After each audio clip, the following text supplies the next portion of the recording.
Hi, this is Dr. Gregory Sadler.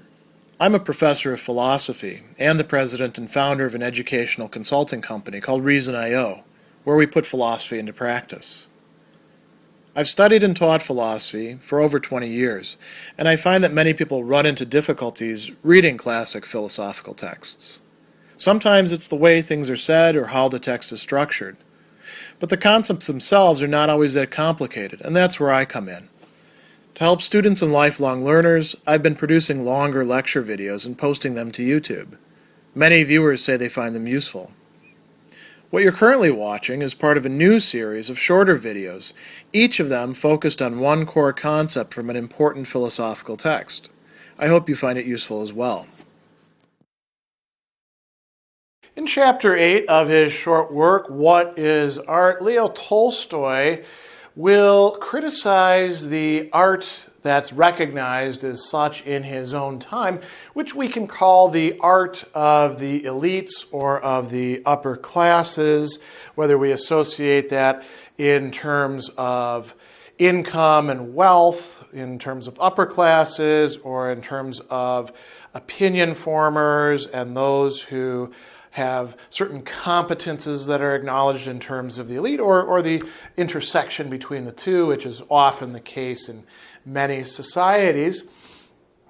Tolstoy thinks that what they do can be considered art some of the time, but that much of it is, in some respect, a degenerate form of art that aims primarily at beauty and pleasure, and that their understanding of art and that of many theoreticians and aestheticians of the time is far too narrow. So it leaves out all the other manifestations of what Tolstoy thinks is genuine art, what he calls art in the broad as opposed to the narrow sense.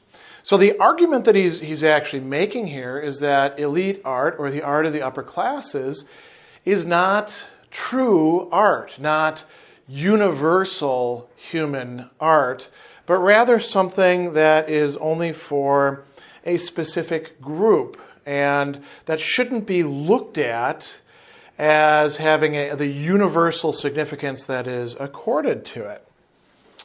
And we can apply this argument to our own time, I think, quite handily, as we'll see as we go through his considerations and discussions and arguments. So he says that if art is a human activity, the aim of which is to convey to others the loftiest and best feelings people have attained to in life, that's his definition of art. There's a little bit more to it, of course, but that's really at the core of what Tolstoy considers to be the essence of art.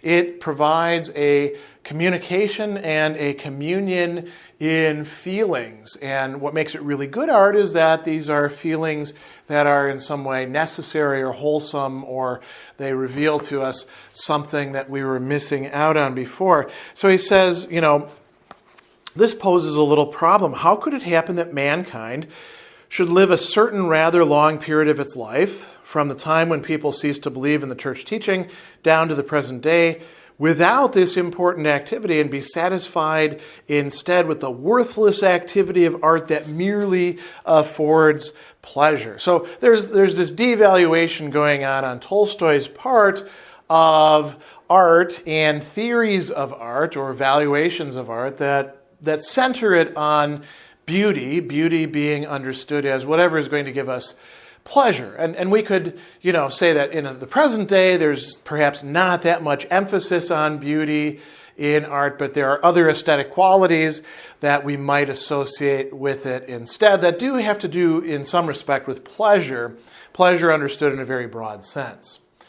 So Tolstoy considers that a mistaken position. He also thinks that we easily fall into another mistake. He says, we have to correct the error people commonly make in ascribing to our art, the art of us, And here he's saying, I'm one of the upper classes. I can identify with the ordinary people. And indeed, if you look at his life, he did a lot to try to inculcate that in himself.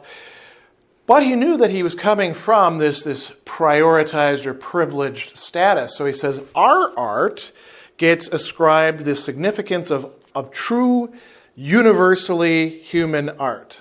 So he says, you might look at this in nationalistic or racial lines, cultural lines. He says, we're so used to regarding naively as the best human race, not just the Caucasian race, but the Anglo-Saxon if we're English or American, the German if we're German, the Gallo-Latin if we're French, the Slavic if we're Russian. That when we speak of our art, we are as fully convinced that it is not only true art, but also the best and the only art. And this is indeed quite common. There's a sort of ethnocentrism involved culturally in pretty much every advanced society that has its art. And as a matter of fact, even those that don't have quite as much technology or social organization or earlier in time, they all tend to think that their art is the best art. And Tolstoy says that's not really the case. He says, not only is our art not the only art, as the Bible used to be regarded as the only book, but it's not even the art of all Christian humanity, just the art of a very small section of that part of humankind. So whose is it? It's the art of the upper classes, primarily developed for them, appreciated by them, patronized by them. Might not all be produced by them, although they're the ones who often have the opportunity to go to art school and have drawing classes and have it part of their curriculum. But it's certainly oriented towards the tastemakers and the connoisseurs and those who have the means for patronage. So, he goes on and he says that since the upper classes of the Christian nations lost their faith in church Christianity, their art became separated from the art of the whole people. And there have been two arts, the art of the whole people and that of the masters. So this poses a real problem. The art of the upper classes becomes viewed as true and universal. The things that pass as art among the lower classes or middle classes are viewed as not really universal. They're the art of this group, or they're of this genre or this content. He actually mentions a little bit later in the work, or it might be a little bit earlier in the work, his surprise at seeing a novelist saying that there's really not that much to say about the ordinary peasant working out in the fields and their experiences. I mean, you've seen one peasant, you've pretty much seen them all.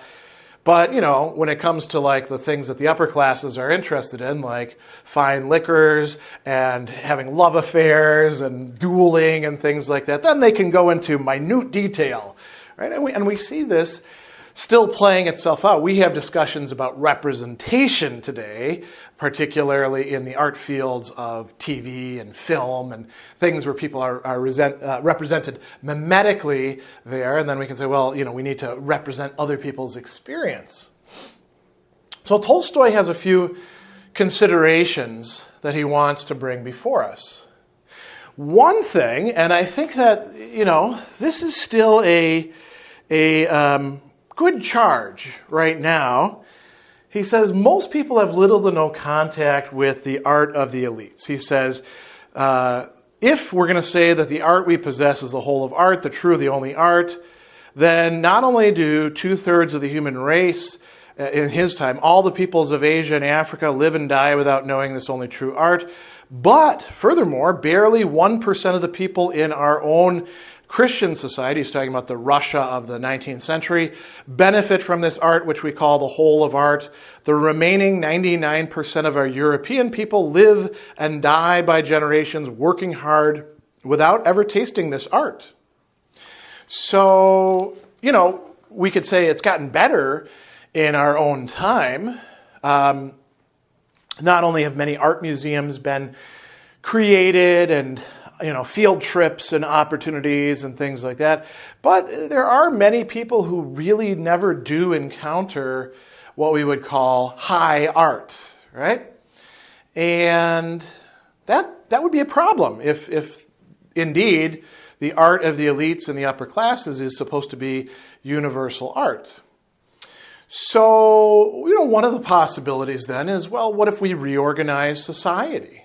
What if we change the conditions so that ordinary people could, in fact, get access to this art?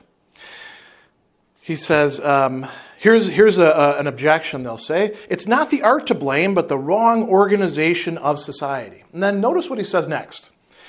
It's possible to imagine that in the future, physical labor will be partly replaced by machines, will partly be lightened by its proper distribution, and the work of producing art will be done in turns.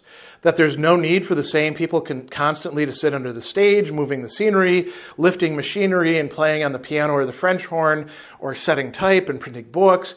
And those who do all that can work a small number of hours a day and in their free time benefit from all the blessings of art. So he's talking about, it's not even really a utopian reorganization of society, because I would say that in our own time we have significantly realized that.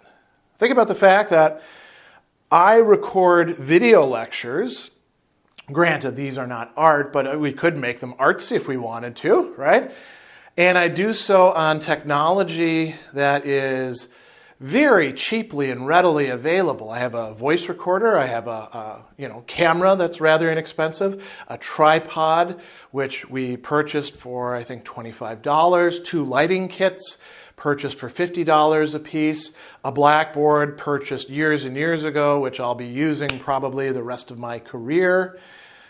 And then I suppose you could say that, the bandwidth, the internet access, and the clothing that I'm wearing are also investments in that as well, and then the knowledge that I have up in my head and the books, right?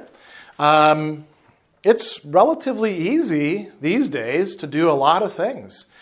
You want music to put into your video? Well, there's free music out there that you can access. As a matter of fact, great classical music on Moose Open, or YouTube has some as well. And so maybe there's some case to saying that there's a much wider possibility of distribution. Technology has come in and leveled the playing field, both for producers and for the access of consumers or appreciators.